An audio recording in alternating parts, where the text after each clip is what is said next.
चंद्र जाधव आज रोजी महाराष्ट्रामध्ये विधानसभेची निवडणूक होत आहे. बार्शी विधानसभेच्या मतदानासाठी मी आलो असताना माझ्या नावावर दुसऱ्याच व्यक्तीने मतदान केलेले आहे.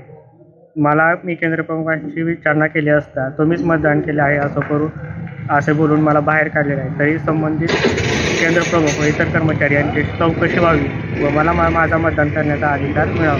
मी माझे सर्व कागदपत्र त्यांना प्रूफसाठी दिलेले आहेत, तरी पण त्यांनी मला परत येण्याची सूचना दिलेली आहे.